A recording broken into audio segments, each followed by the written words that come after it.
मेरे भाई दोस्त बुजुर्ग हजरत इब्राहिम अलैहिस्सलाम আল্লাহর খলিল ইব্রাহিম আলাইহিস সালাম থাকতেন ফিলিস্তিনে, আর ইব্রাহিম আলাইহিস সালামের ছেলে হযরত ইসমাইল থাকতেন মক্কা নগরে। ইব্রাহিম আলাইহিস সালাম ফিলিস্তিন থাকতেন আর তার ছেলে ইসমাইল মক্কা নগরে থাকতেন। মক্কার মানুষ হযরত ইসমাইলকে বিয়ে করে দিছে। কি করে দিছে? হযরত ইসমাইল আলাইহিস সালাম মক্কায় বড় হইছে, মক্কার সমাজের মানুষ তারে বিয়ে করে দিছে। বউ আনছে ঘরে আইনা, এখন বউর সাথে বাসুর করে না। ইসমাইল কয়, বউ গো তোমার সাথে আমার বাসুর হবে না। কয় কেন? আমি আমার বাবার কাছে চিঠি লিখবো, সেই ফিলিস্তিনে। আমার বাবা আয়েশা যদি তোমার দেইকা চয়েস করে, তোমাকে দেইকা পছন্দ করে, তাহলে তোমার সাথে আমি বাসুর করব, এছাড়া বাসুর করব না। এই বলে ইসমাইল পৌরে ঘরে রাইকা বাইরে বাইরে থাকে, ঘরে ঢুকে না। বাবার কাছে চিঠি লিখছে, বাবা গো, গো আল্লাহর খলিল ইব্রাহিম, বাবা তোমার ইসমাইল বিবাহ করছে গো, ও গো আল্লাহর খলিল পুত্র বধূ দেইকা যাও, তুমি পছন্দ করলে আমি তার সাথে বাসুর করব, নতুবা করব না। আল্লাহর খলিল ইব্রাহিম আলাইহিস সালাম সেই ১৫০০ কিলোমিটার দূর থেকে মক্কা নগরে আইছে পুত্র বধূ দেখার জন্য। আইসা ইসমাইলের ঘরের দুয়ারে দাঁড়ায়, কই ইসমাইল রে, আমার ইসমাইল, বাবা দরজাটা খোলো গো, বাবা দরজাটা খোলো, আমি ইসমাইলের বাবা, ইসমাইলের বউ দেখতে আইছি, পুত্রবধূ দেখতে আইছি। মহিলা কই ইসমাইল বাড়িতে নাই, পরে এসেন যান। শ্বশুরে তারাই দিছে, পরে এসেন ইসমাইল বাড়িতে নাই। ইব্রাহিম কো বাড়িতে না থাকলে অসুবিধা কি? এটা আমার হুতের ঘর, আমার ছেলের ঘর, আমি ছেলের ঘরে আমি বাপ ঢুকবো, অসুবিধা কি? কয় না, ঢুকা যাইতো না, পরে আইসেন। হযরত ইব্রাহিমকে তাড়ায় দিছে। আল্লাহর খলিল চলে যায়। ইব্রাহিম ডাক দেয়, কয় মা আমার ইসমাইল কই গেছে? কো আপনার ইসমাইল দাওয়াতে গেছে। কবে আসবে? কয় জানি না। কেমন আছো তোমরা? বালা না? সংসার কেমন চলছে? সুবিধার না? কিরে বেডির কথাবার্তার কোনো রসকস নাই। ইব্রাহিম ডাক দেখো, ঠিক আছে মা আমি গেলাম, আমার ইসমাইল আসলে কইও আমি আবার আসবো গো মা, আবার আসবো। আর কইও ইসমাইলের ঘরের চৌকাটটা বালা না, চৌকাটটা যেন বদলাইয়া লয়। আল্লাহু আকবার। চৌকাটটা যেন বদলাইয়া লয়। চৌকাটটা বুঝছেন কোনটা? বউডারা তো তালাক দিতে বিদায় করে দেয়, কথা বুঝছেন না? হযরত ইব্রাহিম আলাইহিস সালাম ডাক দেয়া, কই ইসমাইলের বিবি, ও ইসমাইলের বিবি শোনো, আমি চলে গেলাম, আমি থাকবো না, আমার ইসমাইল আসলে কইও আমি আবার আসবো গো। আর কইও ইসমাইলের ঘরে চৌকাটটা ভালো নয়, তাড়াতাড়ি যেন বদলাইয়া লয়। এই কথা কইয়াই হযরত ইব্রাহিম চলে গেছে। ইব্রাহিম রাস্তায় মাত্র গেছে, রওনা করছে, চলে যায়। ইতিমধ্যে ইসমাইল বাড়িতে আইছে।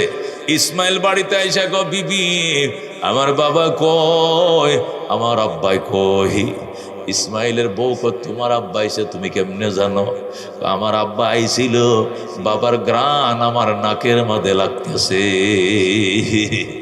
আমার বাবা আল্লাহর খলিল যে রাস্তা দিয়ে হাইটা যায়, মেশকের সুঘ্রাণ ছড়ায়। আল্লাহু আকবার।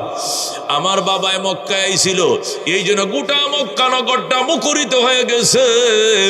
আল্লাহর খলিল হেরেম শরীফে ঢুকছিল। আমার বাবাই কই, ইসমাইলের বউ কই, তোমার বাবা চলে গেছে, তুমি কি আমার বাবারে নাস্তা পানি দাও নাই? না। উজুর পানি দাও নাই গো? না। তুমি কি থাকতে বলো নাই গো? না। আদর যত্ন করো নাই গো? কিচ্ছু করি নাই। ইসমাইল কান্দে, কি সর্বনাশ করলা গো? উনি আমার আব্বা যান, উনি আল্লাহর খলিল, উনি এ বাইতুল্লাহটা বানাইছে, এ কাবা ঘরের তিনি ছিলেন মিস্ত্রি, আমি ইসমাইল ছিলাম জুগাইল্লা। আমার বাবারে তুই আদর করলে না রে বিবি, কি সর্বনাশ করলি রে? আমার বাবা কই, আমার বাবা কই?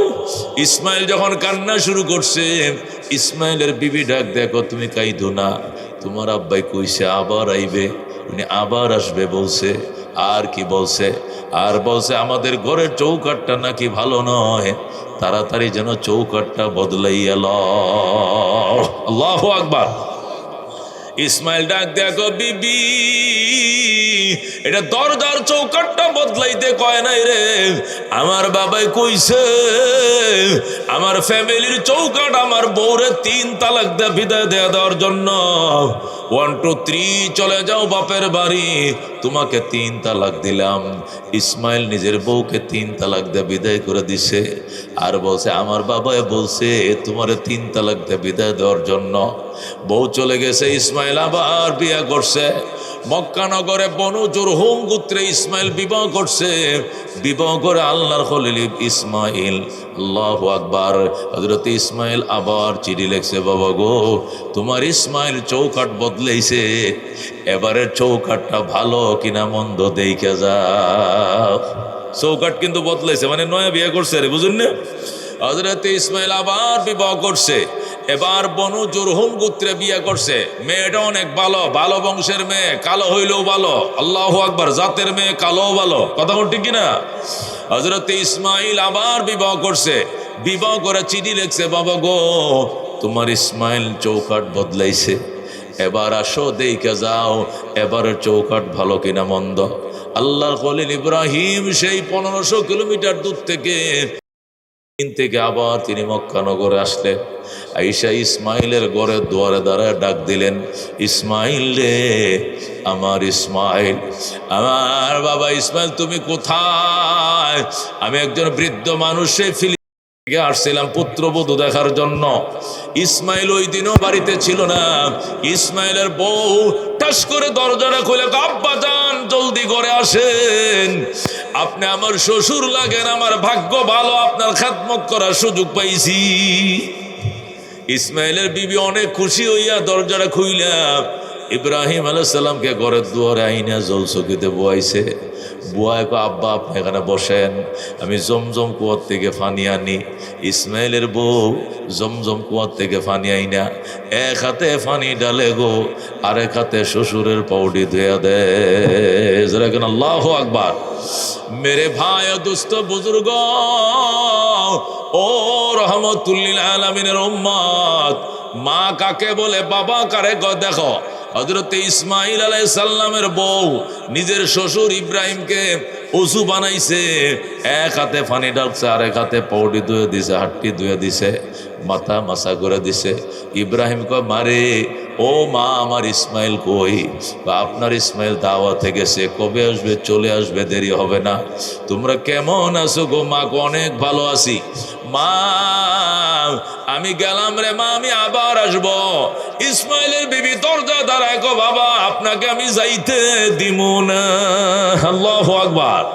দরজার ফাতারে দাঁড়ায় গো, যাইতে দিমু না।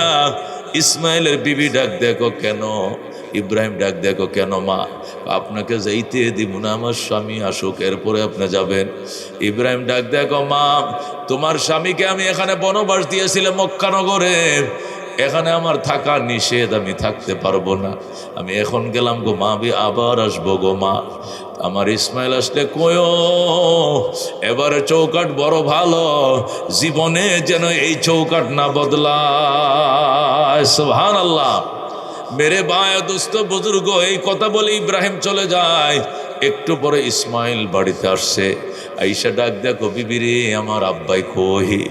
তোমার আব্বা এসে তুমি কেমনে জানো? গ্রান পাইছি, গন্ধ পাইছি।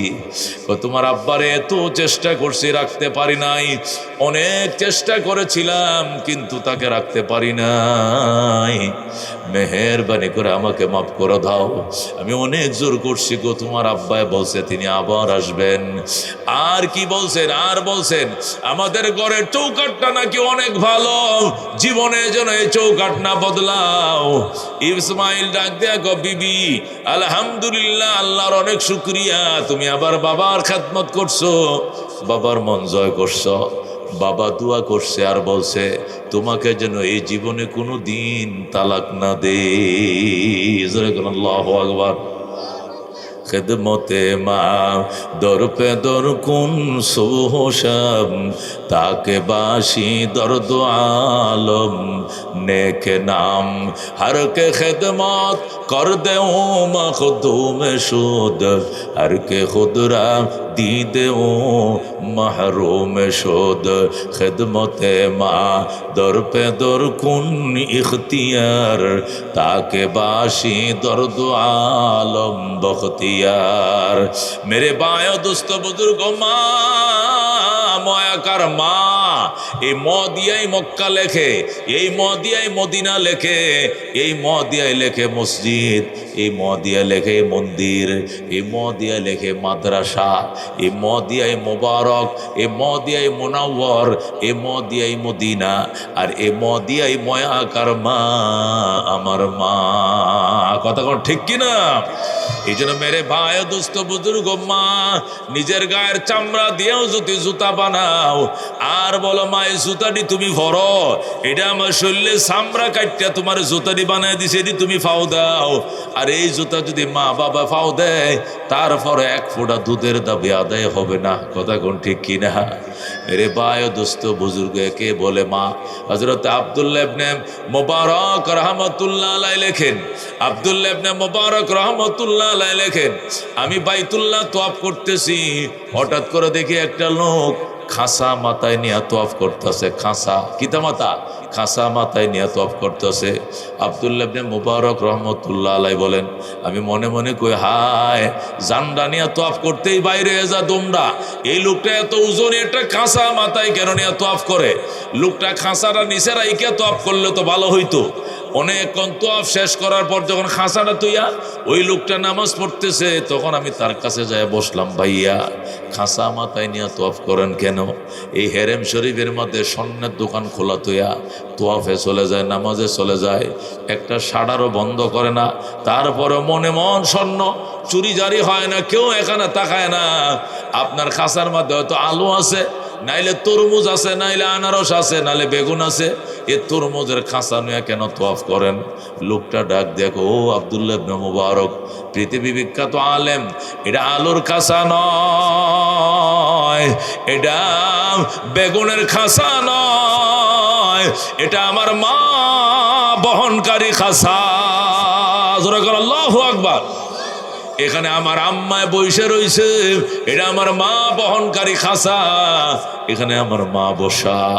মা কেমনে আইলো খাসার ভিতরে? যখন হজে রওনা করব মার কাছে দোয়া চাইতে গেলাম, ও মা হজে যাইতেছে দোয়া করো। মা কয় কোনো দোয়া করবো না, আমারে সাথে লয়ে যাইতে হবে। আমি বললাম মা তোমারে কেমনে নিব সাথে? টাকা পয়সা তো নাই। ও টাকা পয়সা লাগবে না, আমাকে একটা খাঁচার মধ্যে ফাইলের মধ্যে বসাও, বসায় মাথায় করে নিয়ে রওনা করো।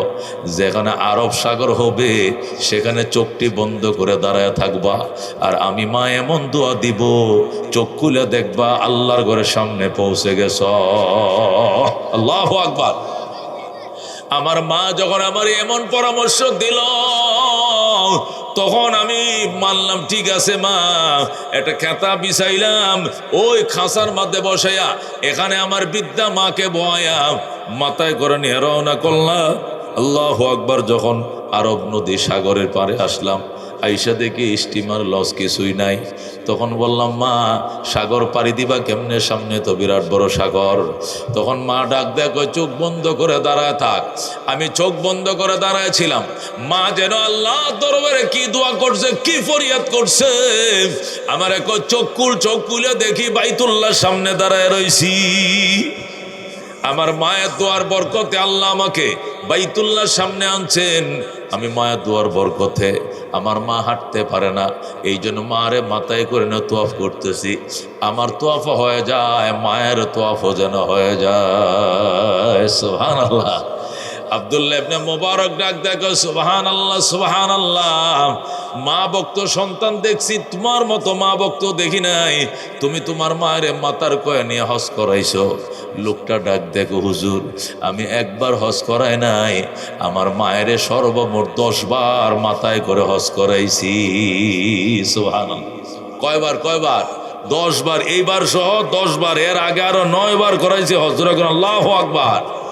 আব্দুল্লাহ ইবনে মুবারক বলতে, সুবহানাল্লাহ সুবহানাল্লাহ। তুমি জান্নাতি মানুষ, তুমি মার অত্যন্ত ভক্ত, আল্লাহ তোমারে জান্নাত দিবে। লোকটা ডাক দেখো, ও আব্দুল্লাহ ইবনে মুবারক পৃথিবী বিখ্যাত আলেম ইমাম আবু হানিফার শাগির্দে রশিদ, ও আব্দুল্লাহ ইবনে মুবারক, আপনার কাছে আমি একটা ফতোয়া জানতে চাই। কি ফতোয়া? আমি যে মারে 10 বার মাথায় করে হজ করাইলাম, আমি যে মায়ের দুধ পান করছিলাম, আল্লাহ আমার দুধের দাবিটা মাফ করবেনি? মুবারক কয়, শোনো, আরো যদি জীবনে 10 বার হজ করার সুযোগ হয়, আর মায়কে নিয়ে যদি 20 বার মাথায় করে নিয়ে হজ করো, এরপরে প্রথম যে দুধ পান করছিলাম, পয়লা দিন যে দুধ পান করছিলাম, হুয়া হুয়া করে তুমি কাঁদছিলা, আর তোমার মা তার স্তনটা তোমার মুখের মধ্যে লাগাই দিছিল, ওই দিন যে তুমি দুধ পান করছিলা, প্রথম 1 ফোঁটা দুধকে 70 ভাগ করলেও 1 ভাগ দুধের দাবি আদায় হবে না। সুবহানাল্লাহ। मेरे भाई दोस्त बुजुर्गो, एके बोले माम, एके बोले बाबा। सुंदरी बউ ফাইয়া যৌবন কালে মা বাবার বইলো না, জান্নাত কিন্তু পাইবা না। কথা কোন ঠিক কি না? মেরে ভাই ও দোস্ত বুজুর্গো, যারা এক ভাই এক বাপের এক ফুট, মার খেদমত করার মতো আর কেউ নাই, এরা মা বাবা তো দূরে কোথাও যাইতে পারবে না। যদি যায়, সাথে মা বাবা নিয়ে যাইতে হবে। কথা কোন ঠিক কি না? বাসা বাড়ি লইলে মাকেও বাসায় নিয়ে যাইতে হবে, গ্রামে থাকলে তোমাকেও গ্রামে থেকে উঠু চালাইতে হবে, ছোটখাটো কাম করতে হবে, মা বাবার খেদমত করতে হবে। আর যদি আরো ভাই বোন থাকে, তুমি শহরে থাকলেও মাকে খেদমত করার মতো অন্য ভাই বোনরা আছে, তাহলে তুমি রাইখে যাইতে পারবা, নতুবা যাইতে পারবা না। মেরে ভাই ও দোস্ত বুজুর্গ, আল্লাহর হাবিব সাল্লাল্লাহু আলাইহি ওয়াসাল্লাম উম্মত, মা বাবার খেদমত অনেক সময় নবীদের সাহাবতের চেয়েও বেশি দামি হয়ে যায়। কথা ঠিক কিনা? মা বাবার খেদমত করার জন্য যদি অন্য কেউ না থাকে, তাহলে মা বাবার খেদমতে থাকতে হবে, নবীর সহবতেও যাওয়া যাবে না। আল্লাহু আকবার। হযরতে ওয়াসকুরুনি রহমতুল্লাহ আলাইহি, ওয়াসকুরুনির নাম শুনছেন? হযরতে ওয়াসকুরুনি রহমতুল্লাহ আলাইহি ইয়েমেনের বিখ্যাত আল্লাহর ওলি ছিলেন, বুজুর্গ ছিলেন। তার মার খেদমতে তিনি ছিলেন। মার খেদমত করার মতো আর কোনো মানুষ ছিল না। আল্লাহ নবী নবী হইলেন, ওয়াসকুরুনি বললেন, মা আমি নবীর সাথে সাক্ষাৎ করতে যাই, আমারে ছুটি দাও। ওয়াসকুরুনির মা কয়, না বাবা, যাইতে দেওয়া যাবে না, তোমার জন্য ছুটি নাই। ওয়াসকুরুনি আসতে পারে না। মা বলতেছে, সন্তান, তুই নবীর সহবতে মক্কায় গেলে, আমি যদি মারা যাই, আমার জানাজা কে পড়াইব, আমার বাঁশ কাটকে কাটবে, কবরে কে দিবে, ইমামতি কে করবে, আমার কাফনের কাপড় কে কিনবে, এই জন্য যাইও না। ওয়াসকুরুনির মার খেদমত তুই আল্লাহ নবীর কাছে যাইতে পারে নাই। আল্লাহর হাবিব সাল্লাল্লাহু আলাইহি ওয়াসাল্লাম, এই হাগলিটার তারা এটা বড় করতেছে না, রাহমাতুল লিল আলামিন সাল্লাল্লাহু আলাইহি সাল্লামের উম্মত ওয়াসকুরুনি নিজের মার খেদমত করতে গিয়া নবীর খেদমতে যাইতে পারে নাই। আল্লাহ নবীর জন্য অপেক্ষা করতে করতে নবী মদিনায় চলে গেছেন। ওয়াসকুরুনি রহমতুল্লাহ আলাইহি আবার কান্না শুরু করছেন, মা নবী ছিলেন মক্কায়, তা আমার ইয়ামেন থেকে মক্কা কাছে ছিল, এখন নবী চলে গেছে মদিনায়, আরো দূরে চলে গেছে, জানি না গো কবে নবী চলে যায়, আমি তো সাহাবী হইতে পারলাম না। মা গো, তোমার জন্য কাজের লোক রাইখা যাই, মা তোমার খেদমত করার জন্য কাজের লোক রাইখা যাই, আমার একটু যাইতে দাও, মদিনায় যামো আর আমো, আর কালমাটা করে মুসলমানরা হব, সাহাবিটা হব, কালমাটা করে মুসলমান হওয়ার সাথে সাথে আমি চলে আসবো, মা আমাকে যাইতে দাও। আল্লাহর হাবিব সাল্লাল্লাহু আলাইহি ওয়াসাল্লামের উম্মত হযরত ওয়াসকুরুনি মাকে বলছে, মা তোমার জন্য কাজের লোক দিয়া গেলাম, মা ও মা আমি আসা পর্যন্ত তোমার খেদমত করবে, তুমি আমারে ছুটি দাও। ওয়াসকুরুনির মা কয়, বা সন্তান তোমার ছুটি নাই, তুমি যাইতে পারবা না, মার খেদমত তোমার জন্য অত্যন্ত দামি, নবীর সহবতের থেকেও দামি। আল্লাহু আকবার। সর্বশেষ যখন মদিনা নবী গেলেন, শুরু হয়ে গেল, বিশেষ করে উহুদের যুদ্ধ নবীজির দুইটা দান মোবারক শহীদ হয়ে যায়। আর এই সংবাদ যখন ইয়ামেন পৌঁছে যায়, ওয়াসকুরুনির কান্না, হায় চোখের পানি দিয়ে বন্যা হয়ে গেছে। নবীজির দাঁতের জন্য সে শুধু কান্দে। বড় পাথর লয়াম ওয়াসকুরুন নিজের গালের 32টা দাঁত সব কয়টা ভেঙ্গে দেয়। আল্লাহু আকবার। আর বলে, আল্লাহ তোমার নবীর গালে 2টা দাঁত শহীদ হয়ে গেছে, আমার গালের কোনো দাঁত থাকবে না, 32টা দাঁত সব শহীদ করে দিব। যে নবীর গালে দাঁত নাই, আমি ওয়াসকুরুনির গালেও দাঁত থাকবে না। আল্লাহু আকবার। ওয়াসকুরুনি রহমতুল্লাহ আলাইহি নিজের গালে 32টা দাঁত পাথর দিয়ে এইভাবে ভাঙ্গাম আল্লাহু আকবার শহীদ করে দিয়েছে। আল্লাহ নবীর দাঁত ভাঙ্গার বিরহ বেদনার কারণে মেরে ভাই ও দোস্ত বুজুর্গ কি বুঝলেন, কি বুঝলেন? আল্লাহ রাব্বুল আলামিন কত বড় দয়ালু, রাহমাতুল্লিল আলামিনের উম্মত। হযরত ওয়াসকুরুনি দাঁত কটা ভাঙ্গিয়ে দিছে। এরপরে মা আমার যাইতে দিলা না, নবী থাকবে না দুনিয়াতে। আল্লাহু আকবার। নবী ওয়াসকুরুনি রে, তুই যদি বিশ্বাস না করস তাহলে নবীর কাছে সিডি লেখ, নবী যদি যাইতে কয় তুই যাবি, আর মার খেদমতে থাকতে বললে থাকবে। হযরত ওয়াসকুরুনি চিঠি লিখছে, নবী গো, ওগো রহমাতুল্লিল আলামিন, আমার মা একদম বৃদ্ধা, আমার মার খেদমত করার মতো কোনো মানুষ নাই। আমি কি মার খেদমতে থাকবো নাকি আপনার সহবতে আসবো, এটা আপনার মুখে জানতে চাই। আমার চিঠির উত্তরটা আপনি দিয়ে পাঠাইবেন। আল্লাহু আকবার। আল্লাহর হাবিব সাল্লাল্লাহু আলাইহি ওয়াসাল্লাম চিঠি পায় উত্তর দিলেন, ও ওয়াসকুরুনি, মার খেদমতে থাকো, মার খেদমতে থাকো, আসতে হবে না। যখন আল্লাহু আকবার। হযরত ওয়াসকুরুনি রাহমাতুল্লাহ আলাইহি মার খেদমতে রয়ে গেলেন, নবীর খেদমতে যেতে পারলেন না। আল্লাহ নবী দুনিয়াতে বিদায় হয়ে গেলেন। আল্লাহর হাবিব যখন দুনিয়াতে বিদায় হয়ে গেলেন, ওয়াসকুরুনি কান্দে। নবী স্বপ্ন দেখাইতে, ওয়াসকুরুনি কান্দিস না রে, নবী পাস নাই।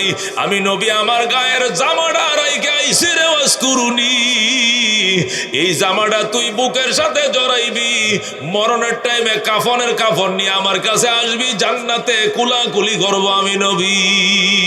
আল্লাহু আকবার। মেরে ভাই দোস্ত বুজুর্গ, আল্লাহর হাবিব ইন্তেকালের আগ দিয়ে সাহাবায়ে কেরামকে ডাইকে বললেন, ওমর তুমি সামনে আসো। ওমরকে সামনে বসে বলো, ওমর, ইয়েমেনের মধ্যে একজন আশেক আছে আমার, ওর নাম হলো ওয়াইস আল কারনি। এ ওয়াইস আল কারনির কাছে যাইও, ওর কাছে দোয়া চাইও। সে আমার বড় আশেক, মা ভক্ত, সে মুস্তাজাবুদ দাওয়া। সে তোমার জন্য যে দোয়াটাই করবে, ওই দোয়াটাই আল্লাহ কবুল করবে রে। ওমর, আমার এই জামাটা কারে দিয়া যাবো? উমর হুজুর আমারে দেন, আমি আবু বকর হুজুর আমারে দেন, উসমান বলে হুজুর আমাকে দেন, আলী বলে আমাকে দেন, হাসান হোসেন কো নানা ভাই আমাদেরকে দেন আপনার জামাটা। নবী কো মনে কিছু নিও না, আমার জামাটা আমার আশেক ওয়াসকুরুনির জন্য রেখে গেলাম। আল্লাহু আকবার। میانے عاشق و معشوق رمزیز کرامن کاتبیرا ہم خبر نیز। मेरे भाई दोस्त बुजुर्ग, আশরাফ আলী থানভী রহমতুল্লাহ আলাইহি লেখেন, মা বাবার খেদমত করো গো, 5টা জিনিস পাইবা। কয়টা জিনিস? 5টা জিনিস পাইবা। 1 নম্বর জিনিস হইল দীর্ঘ হায়াত পাইবা, 100 বছর বাঁচবা, 120 বছর 30 বছর বাঁচবা। আল্লাহ সুস্থতার সাথে দীর্ঘ হায়াত দিবে। যেরকম সুবহানাল্লাহ। মা বাবার খেদমত করো, দীর্ঘ হায়াত পাইবা। 2 নম্বরে মা বাবার খেদমত করো, সম্মানের চেয়ার পাইবা, সভাপতি হইবা, প্রধান অতিথি হইবা, ইমাম হইবা, চেয়ারম্যান মেম্বার, ইমাম হইবা, মেম্বার হইবা, এমপি হইবা, মন্ত্রী হইবা, মেয়র হইবা, মা বাবার দোয়ার বরকতে। 3 নম্বরে মা বাবার খেদমত করো গো, আল্লাহ তাআলা বড় বড় মুসিবত থেকে তোমাকে বাঁচাবে।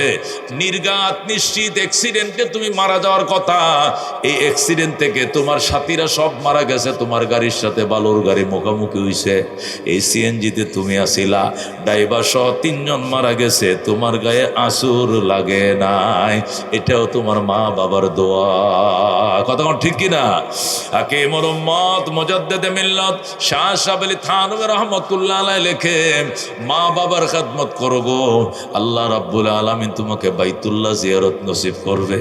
মা বাবার খেদমত করো, তুমি হজ করতে পারবা, উমরা করতে পারবা। সুবহানাল্লাহ। আব্দুল আলিম বাংলাদেশের মুর্শিদি গায়ক ছিল, মুর্শিদি গান গাইতো। মারে ডাক দেয়া কয়, মা মদিনা যাইতে মন চায়, কেমনে যাবো গো মা? মা কয়, আমার কাছে দোয়া চা আর মদিনার নামে গান লেখ, আমি মা দোয়া করব, আল্লাহর দয়া হবে, এক টানে তুই যাবে মদিনায়। তখন আব্দুল আলিম মায়ের দোয়া নিয়া মদিনার নামে গান লেখছে। মনে বড় আশা ছিল যাব মদিনায়, কাফেলাতে কে যাও তুমি, কে যাও বেয়ে তোরি অবাই, সঙ্গে নিয়ে যাইও মোরে খানি কৃপা করি, সঙ্গে যদি নালাও মোরে গিয়ে মদিনায়, এই গরিবের সালাম দিও মদিনার বাদশায়। আমার আশা আছে সম্বল নাই, করি কি উপায়, মনে বড় আশা ছিল যাব মদিনায়। জোরে কোন আমিন। মেরে ভাই দোস্ত বুজুর্গ, মার দোয়া যখন মার দোয়া পাইছে রে, আল্লাহ তাআলার একজন টাকা দিয়ে পাঠা দিছে, আয় মদিনায় আয়, তোর জন্য মদিনা দরজা খোলা। ধরা কর আল্লাহু আকবার। আরেকজনে টাকা দিয়ে পাঠাইছে, জলদি যা মদিনায় যা, টাকা দিব আমি, মদিনা যাইবা তুমি। মা বাবার খেদমত করলে মদিনা যাওয়া কোনোদিন মিস্টেক হবে না। মেরে ভাই ও দোস্ত বুজুর্গ, মা বাবার খেদমত যারা করবা গো, 5 নম্বর পুরস্কার পাইবা। নবী বলেন, মৌতের বিছানায় যখন তোমার হার্টবিট বাড়বে না, তখন তোমার জিহ্বাটাও শুকাবে না, কলিজাও শুকাবে না, ভয় লাগবে না, টাস টাস করে জারি হয়ে যাবে আশহাদু আল্লাহ ইলাহা ইল্লাল্লাহ ওয়া আশহাদু আন্না মুহাম্মাদান আবদুহু ওয়া রাসূলুহু, সাথে সাথে কালমা জারি হয়ে যাবে। জোরে কোন সুবহানাল্লাহ। মেরে ভাই দোস্ত বুজুর্গ, মা বাবার খেদমত করলে সবচেয়ে বড় পুরস্কার মদিনা যাইবা। কারা গো মদিনা যাওয়ার পাগল? একটু হাতটা বাড়াও, লিল্লাহি তাকবীর। হাত নামা। আমি আমার মায়ের কাছে সবসময় দোয়া চাইতাম। সেই মেকল হাটাদারি পড়ছে আজকে থেকে 35 বছর আগে। তখন দোয়া করতাম, মা মদিনে যাবো গো মা, মক্কা যাবো গো মা। আল্লাহর ঘরের গিলাপটা ধরতাম, নবীর রওজাটা ধরতাম, দোয়া করো। মা কয়, তোর জন্য দোয়া, তবে শর্ত হইল আমারও লয়ে যাবে কিনা ক। আমি বললাম, মা আগের বছর আমি যাব, পরের বছর তোমারে নিয়ে যাবো ইনশাআল্লাহ। মা কয়, ঠিক আছে, দোয়া দিলাম। মা যখন দোয়া শুরু করে দিল, আল্লাহ 9 সালে প্রথম গেলাম, 10 সালে মায়ের নিয়ে গেলাম। মা কয়, এমন কবুল করে থুয়ে গেছি রে সন্তান, জীবনে কতবার যে আসবি তুই নিজেও জানোস না। আল্লাহু আকবার। আমার মারে দ্বিতীয় বছর সাথে করে নিয়ে গেলাম, বাবার হজ করলাম, মায়েরে হজ করাইলাম। মা আল্লাহর ঘরে গিলাপ ধরে যখন চলে আসব, বিদায় তোয়াফ করে আবার গিলাপ আর সারে না। আমি বললাম, মা গাড়ি ছেড়ে দিব, বিমান ছেড়ে দিব, তাড়াতাড়ি আসো। আর একটু কইলো, আর একটু কইলো। কি কইছো তুমি মা? আমি কি কইছি আমি নিজেও জানি না। আল্লাহ আমার ভূতেরে বারবার মদিনা দেখাইও। মার দোয়ার বরকতে 16-17 বার আল্লাহ নেওয়াইছে। জোরে গো সুবহানাল্লাহ। মনে বড় আশা ছিল যাব মদিনায়, কাফেলাতে কে যাও তুমি, কে যাও বেয়ে তোরি অবাই, সঙ্গে নিয়ে যাইও মোরে খানে কৃপা করি, সঙ্গে যদি নালাও মোরে গিয়ে মদিনায়, এই গরিবের সালাম দিও মদিনার বাদশায়। আমার আশা আছে সম্বল নাই, করি কি উপায়, মনে বড় আশা ছিল যাব মদিনায়। জোরে করে আমিন। কারা যাইতে মন চায় মদিনা? কও বাবা, কে যাইতে মন চায়? আল্লাহ কবুল করো, জোরে করে আমিন। আল্লাহ মঞ্জুর করো, জোরে করে আমিন। আল্লাহ বারবার মক্কা মদিনা দেওয়ার ভাগ্য তো, জোরে করে আমিন। নবীজির ফ্যামিলি মেম্বার 5 জন। কজন? নবীর পরিবারের সদস্য, নবীর পরিবারের সদস্য কয়জন? 5 জন। কজন? নবী, আলী, ফাতেমা, হাসান, হুসেন। কয়জন হয়েছে? নবী, আলী, ফাতেমা, হাসান, হুসেন। কয়জন? রসুল বলছেন উলাইকা আহলু বাইতি, ওনারা আমার ফ্যামিলি মেম্বার। জোরে কোন সুবহানাল্লাহ। এই 5 জন ফ্যামিলি মেম্বারের নামে 5টা আল্লাহর বান্দা চাই। এই যে মাদ্রাসাটায় আমারে বয়া হারে খাওয়াইছে, বাংলাদেশে এরকম মাদ্রাসা আছে কিনা আমি জানি না। এখনো বেড়াডি টিনের নিচে মাটি টাইলস নাই মানলাম, অন্তত ফ্লোরটা তো ফাঁকা থাকার কথা ছিল। কথা কোন ঠিক কিনা? এই জন্য বাজান মদিনা যাওয়ার নিয়ত আমি মুসাফির এমন দোয়া করব, আল্লাহ যেন 1 বছর ঘুরতে না পারে, তুই অন্তত উমরা হইল যেন আল্লাহ যাওয়ার তৌফিক দেয়। আমি এবারে টেহাও জমা দিছি 5.5 লাখ টাকা মক্কা যাওয়ার জন্য। 26 সালের হজের জন্য আমি 5.5 লক্ষ টাকা জমা দিছি। আমি ওয়াজে নামি সময় নিয়ত করি, আল্লাহ একবার ফইলা দেয় হজের কামাইটা করিয়া এটা এক জায়গা থুইয়া পরে নতুন কামাই, আগে হজের কামাই, পরে থাকলে থাকবো, বউ বাচ্চার লেগে না, আগে মক্কা যাবো। জোরে করে আল্লাহু আকবার। এইভাবে নিয়তের কারণে আল্লাহ 16-17 বার নিছে। জোরে করে আল্লাহু আকবার। মেরে ভাই ও দোস্ত বুজুর্গ, সদকায়ে জারিয়া এই মাদ্রাসার ফ্লোরটা করার লাগিয়া 5 ইঞ্চি ওয়ালটা দেওয়ার জন্য 5,000 ইটা লাগবো। একজন আল্লাহর বান্দা কোন হুজুর, আল্লাহ যদি আমার তার ঘরে যাওয়ার ভাগ্য দেয়, ইনশাল্লাহ নিয়ত করছি আমি এই মাদ্রাসা নবীর ঘরের লাগিয়া, আমি নবীর রওজা যাওয়ার নিয়তে আমি 1000